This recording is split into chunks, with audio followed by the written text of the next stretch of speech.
Olá pessoal, tudo bem? Bom, vou passar mais um mês comentando um pouco de como foi essa janela de performance, tanto de abril, né, até o ano completo também, e comentar um pouco das perspectivas, né, o que a gente vem observando pelo mundo afora, como que isso impacta de fato os mercados, para que a gente possa tomar melhores decisões em relação aos investimentos, né? Então, como sempre, um intuito totalmente educativo para que vocês possam escolher com mais racionalidade, né, e tirar aquele viés emocional das tomadas de decisões relacionadas aos investimentos, tá? Então, pessoal, vou tentar ser o mais breve possível, né? Eu acho que esse mês tem um pouco mais de slide, mas eu tentarei ser rápido, né? Então, comentando um pouco do panorama de performance anual, né? Ibovespa ainda vindo muito bem, né? Apesar de meio de maio aqui, eu estou mostrando o fechamento de abril, né? Meio de maio, a bolsa ter caído bastante. A gente está falando aqui de 187 mil, enquanto no momento atual, né? Hoje, dia 14 de maio, está surfando próximo dos 179 mil pontos, né? Então teve uma queda aí bem expressiva durante esse mês. Mas ainda assim positivo, no âmbito positivo, né? Quando comparado a outras bolsas, dólar também perdendo força frente ao real.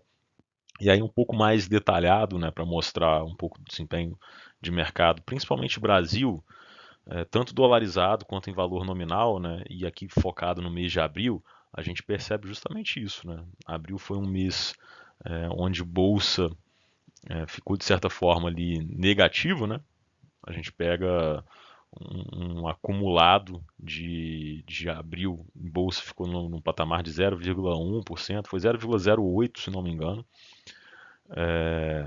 Mas quando a gente pega isso dolarizado, né, Bolsa Brasil foi positiva, né? Ou seja, o real ganhou mais força no mês do que o dólar, né? Então a gente tem esse ponto importante. Quando a gente olha isso no acumulado ano, esse resultado é maior ainda, né?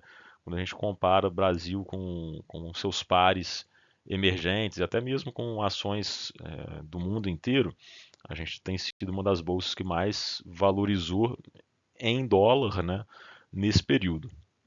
E aí falando um pouquinho de, poxa, o que que a gente espera, o que que vai ser daqui para frente e tudo mais.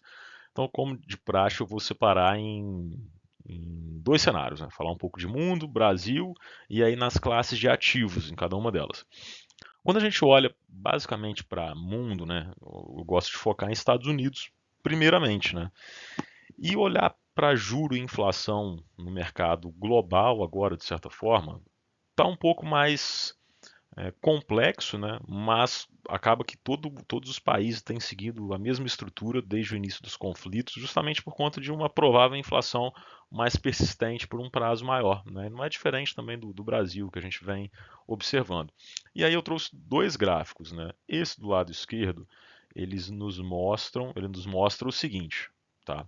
Basicamente o Core PCI, que basicamente é um dos indicadores de inflação mais acompanhados pelo Fed, né? Porque ele mede a inflação de consumo, que exclui ali alimentos, energia, que são itens mais voláteis. Em outras palavras, ele ajuda a entender essa inflação estrutural da economia. Né? O que a gente percebe? São 61 meses consecutivos, né, acima de 2%, que é a meta do Banco Central americano. Né? E a gente percebe essa alta aqui justamente vinculado ao início do conflito. Existia aqui um período de manutenção, né, de certa estabilidade, mesmo ainda fora dessa meta, mas a gente percebeu justamente isso daqui explodindo por conta de preço de combustível e por aí vai, né? E do lado de cá, a gente vê justamente uma precificação do mercado, né, dessa taxa de juros. O que, que se espera, né?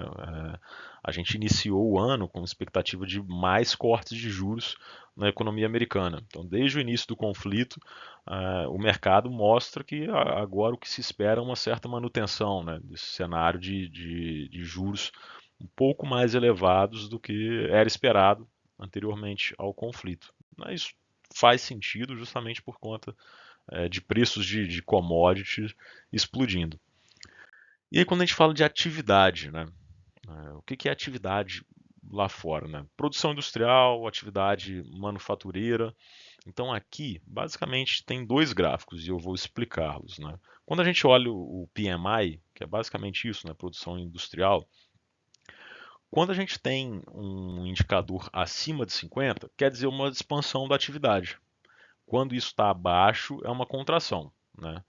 Então, o que que a gente percebe aqui desde esse ano por conta do que vem acontecendo na atividade dos principais países ali, né? China, Estados Unidos, Japão, a gente está percebendo, né, uma indústria que está acelerando, né, as empresas estão produzindo mais, né, a demanda interna continua resiliente e está existindo uma possível reindustrialização, né? Então o que a gente percebe é essa atividade aumentando, né, que está completamente ligada à inflação. Então, quando a gente olha o gráfico da direita, ele fala basicamente o seguinte, né? Que são os preços cobrados pela indústria, né? Então, agora o foco muda. Ele não é o volume produzido, né? Mas é a pressão de preços, né? Isso significa o quê?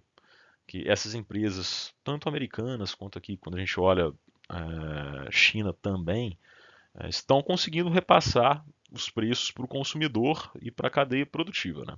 Em outras palavras, a gente vê essa atividade forte, capacidade de repassar preço, né? É um sinal clássico de quê? De uma inflação mais persistente, né? E isso está totalmente atrelado também ao início dos conflitos, né? Então, tudo que vem sendo aumentado devido a preço de commodity e cascateamento em cadeia logística, né? Justamente pelo preço da energia mais caro, tem sido repassado ao consumidor. E isso aumenta o preço, a perspectiva de inflação. E qual a consequência disso, né? Que é justamente uma consequência, né? São as políticas monetárias de bancos centrais de todo mundo revisarem suas expectativas de juros, né? Aqui ficou um pouco pequeno, nem eu estou conseguindo ler direito. Mas basicamente a gente tem aqui o resultado, né, em uma linha mais escura do que vem acontecendo até o momento, e aqui numa linha mais clarinha para frente, expectativa do que vai acontecer ou pode acontecer com políticas monetárias, né, justamente para ter um efeito de controle inflacionário. Então a gente percebe aqui que Estados Unidos tem uma manutenção. Quando a gente olha para zona europeia, né, uma perspectiva de aumento de juros, Japão a mesma coisa, é, Inglaterra, né, mesma coisa, Canadá também uma alta, Austrália, enfim. Então a gente já percebe uma mudança global a nível de percepção de juros no mundo, né? Porque de novo essa inflação ela tende a ser global. Diferente da pandemia, né, que foi uma inflação por conta de oferta, né, faltavam os produtos por conta das economias paradas. Aqui a gente tem uma inflação causada pelo preço da energia a nível global. Então, falando um pouco de S&P. E apesar disso tudo, né, o que é mais interessante, a gente percebe que toda essa incerteza devido à tensão, conflito, não reflete tanto na resiliência da bolsa, né, do mercado. Então, no próprio S&P, né, ele renovou ali 12 vezes a máxima histórica, né, desde o começo do ano. Então está sendo ali um fator interessante de se observar. E aí quando a gente olha a valuation, né, de bolsa americana, apesar de estar acima da média dos últimos anos, né, negociando ali próximo das 21 vezes lucro, a gente tem que pontuar uma coisa muito importante, né? O S&P ele mudou completamente ao longo dos anos, né? Ele nada mais é do que as 500 maiores empresas americanas. Quando a gente vê a composição de quais são as 10 maiores, né, que compõem o índice, olha como que isso foi mudando ao longo do tempo, né? A gente tinha aqui empresa atrelada a petróleo, é, cadeia logística, né, Coca-Cola, produto, Walmart. Isso mudou muito com o passar dos anos, né? Olha a diferença de 25 e o atual. A gente fala majoritariamente de empresas ligadas à tecnologia, né, que historicamente tem uma visão de preço sobre lucro mais alto também. E olha só a diferença também que isso pesa no índice. A gente falava de, em 2005, 95, a gente ter as 10 maiores empresas pesando algo em torno de 20% do índice como um todo, né? Hoje isso daqui já está num patamar de 40%. Então, A volatilidade que essas empresas apresentam é maior, elas têm uma perspectiva de preço sobre lucro maior também, impactam justamente nesse indicador ligado ao mercado, né, ao cenário americano. Então, falando um pouco mais de Brasil agora, né?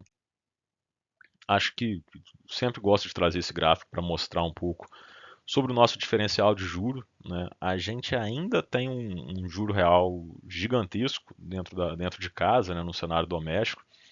Existia uma perspectiva de corte também anterior ao conflito, de pelo menos um 0,5 ali por reunião do Copom. Isso foi revisto justamente por conta de um patamar mais desafiador, né, em relação à inflação, que não é específico do Brasil, como a gente falou antes, do mundo inteiro. Então esse pace do Banco Central foi desacelerado, né? Os cortes, a gente observou dois cortes de 0,25. Ainda assim temos um juro real muito alto, né? Saiu há poucos dias o dado de inflação, a gente voltou a ter altas inflacionárias, obviamente de certa forma esperado, né? Por conta desse conflito, preço de commodities, combustível, cascateamento, o que isso traz para toda a cadeia de serviços. Só que quando a gente olha o núcleo da inflação, né, que é justamente aqueles itens que não levam em consideração os fatores mais voláteis, né, existe um efeito do Banco Central pelo patamar de juros, só que não na forma e volume como era esperado. Então a gente ainda tem esse patamar de juro elevado, mas é importante irmos acompanhando, né, principalmente em ano de eleição, como que estamos vivendo. E aí falando um pouco sobre expectativa, né? O que que o DI futuro mostra? O que que o mercado entende como essa perspectiva de juros? Então eu gosto de enxergar isso daqui comparando dois itens, né? Março, por exemplo, a gente tinha ali uma percepção de juro mais alto, justamente porque foi quando já tinha ali uma percepção do conflito acontecendo, né? E o preço do petróleo já tinha alavancado. Então isso continuou de certa forma controlado em abril, mas olha só como que isso aumentou quando ainda não existia o cenário de guerra, né?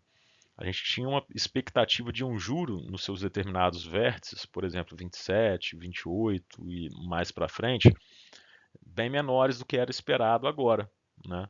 Isso é um impacto diretamente ligado a esses conflitos que estamos observando. Ele é um pouco menos aberto, né? Na realidade, ele é mais aberto nos juros nominais do que nos juros reais. Nos juros reais, a gente teve uma abertura, né? Ou seja, um risco maior, um prêmio por correr esse risco maior do que nos nominais. Porque basicamente também existe uma perspectiva de aumento de inflação, né? Então, esse aumento do juro nominal é basicamente para solucionar todo o problema de inflação. Então, a abertura aqui já estava muito alta e não aconteceu essa diferença. E aí, quando a gente olha essa assimetria, né, eu gosto desse gráfico porque ele traduz um pouco sobre qual é o IPCA esperado, né, para o fim do ano de 26, com determinadas características tanto de dólar quanto de preço do barril do petróleo, né? Então hoje a gente está negociando ali entre 4,90 e 5, tem ficado o preço do dólar. Obviamente por conta de uma entrada do investidor gringo, né, do investidor estrangeiro trazendo recursos para cá, a balança comercial positiva, né? A gente é um país exportador de energia, então empresas como Petrobras, que se beneficiam de certa forma dessa alta do petróleo, acabam trazendo investimentos para cá, né? Até mesmo nas suas exportações, o valor de entrada de recurso financeiro acaba fazendo com que o impacto seja um enfraquecimento do dólar frente ao real. Só que aí a gente falando de um preço do petróleo negociando ali muito próximo dos 95 barril ou 100, com o dólar próximo dos 5, a gente tem uma ideia de PCA na casa dos 4,96, 5,22, né? Muito em linha com o que o Boletim Focus vem trazendo, né? Com essas altas semana após semana relacionadas a esse conflito e tudo mais, né? Então a gente vem percebendo isso. E aí falando agora um pouco sobre ativos em si. E falando sobre renda fixa, eu começo trazendo dois pontos relacionados a spread, né? Basicamente o seguinte, quando a gente olha Selic, nada mais é do que aquela taxa básica de juros, que quando você investe em um ativo de renda fixa do governo, você espera receber aquilo de forma anual. Quando você investe num crédito privado, você espera obviamente receber um pouco mais, justamente por correr um risco de uma empresa, né? Então, basicamente é o seguinte, quando a gente enxerga esse gráfico, eles nos mostra exatamente isso, né? Esses percentuais que a gente vê mês após mês, é basicamente a média do que a cesta de fundos, né, uma janela de fundos de investimento está esperando entregar além do CDI por um duration, né, que é basicamente a média de vencimento também dos seus ativos que tem alocado dentro de cada produto. Quando a gente percebe esse aumento, né, em relação a essas taxas, ou seja, a gente percebe que esse prêmio ele aumenta, quer dizer que durante aquele mês subsequente, aquele mês corrente, na realidade, aquela performance do fundo ela foi inferior, né? Se esse prêmio de risco, né, ele aumenta, o que está acontecendo com relação à performance é justamente uma diminuição, né? Porque esses ativos eles tiveram algum tipo de ou problema em relação a rating, enfim, ou uma percepção de mercado de que está mais difícil ter um prêmio maior, né? Ter um retorno maior, ou que está acontecendo alguma coisa com as empresas de fato. Então a gente vai observando essa característica. Isso daqui ligado ao juro nominal, né? Mas a gente também tem isso ligado ao juro real, que é o que eu vou mostrar agora. Então aqui a gente consegue observar. A gente tem justamente essa mesma imagem, né, dos spreads aumentando ligado ao juro real, né? Que são os ativos, na grande maioria, de infraestrutura, né? Aqueles que são, na maioria das vezes, isentos de imposto e por aí vai. Perceba que por muitos meses esse spread ficou negativo, ou seja, você corria um risco maior por investir aqui, mas não tinha um retorno maior como esperado, né? E isso foi mudando ao longo do tempo, né? A gente, obviamente, também percebeu que nesses últimos meses a performance desses ativos também não foi legal. Como a gente tem um aumento de spread, né? Um aumento dessa percepção de risco, o reflexo foi justamente um ativo rendendo menos. Poxa, por que isso, né? Eu acho que vale entrar um pouco mais a fundo aqui, de avaliar essas condições de alavancagem das empresas e tudo mais. Quando a gente olha esse primeiro gráfico, né, que fala basicamente de dívida líquida sobre EBITDA, né, ele mostra a alavancagem média das empresas do Ibovespa. O que a gente vê é que em 2016 e 2017 a alavancagem estava perto de 2,5, 2,7, né?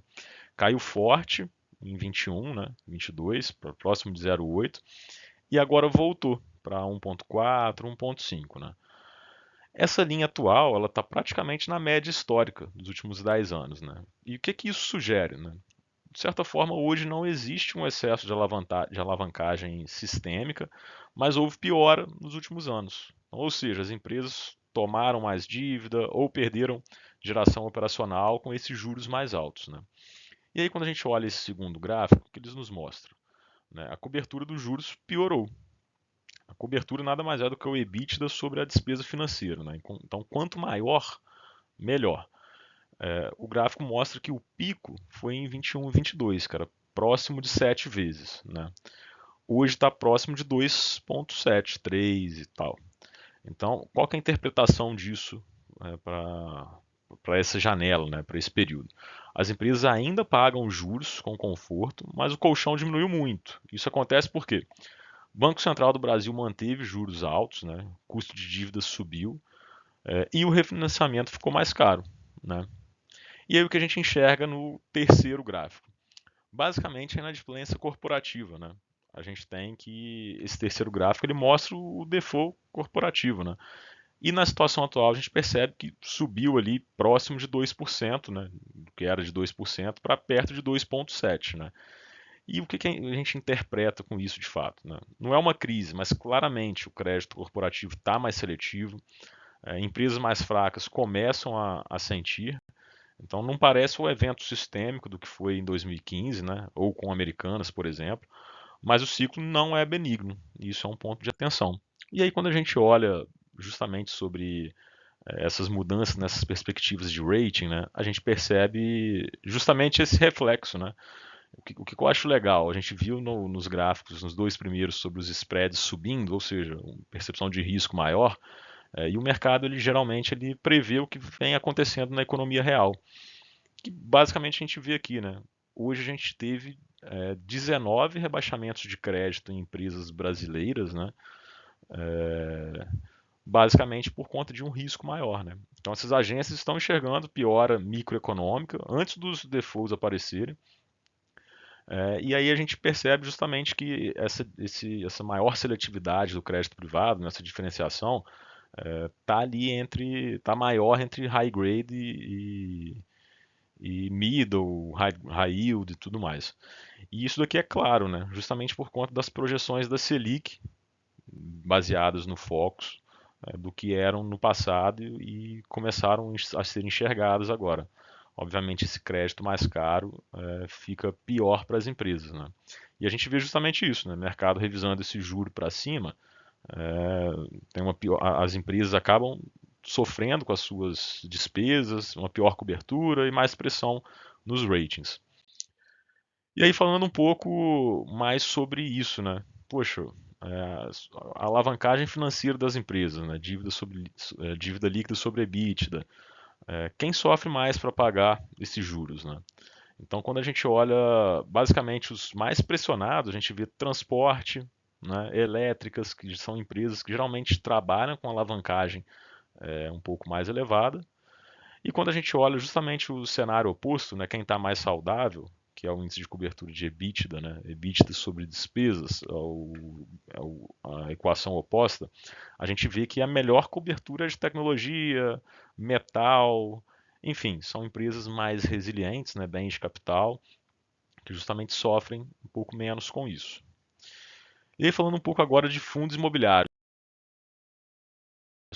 Vou ser bem breve nessa janela, porque a gente percebe que é uma classe que é bem menos suscetível a movimento global do que ação, renda fixa, né, juro futuro e por aí vai. A gente percebe aqui que o valor de mercado sobre o valor patrimonial ainda está no valor bem descontado, ou seja, ainda tem espaço para alocação nessa classe.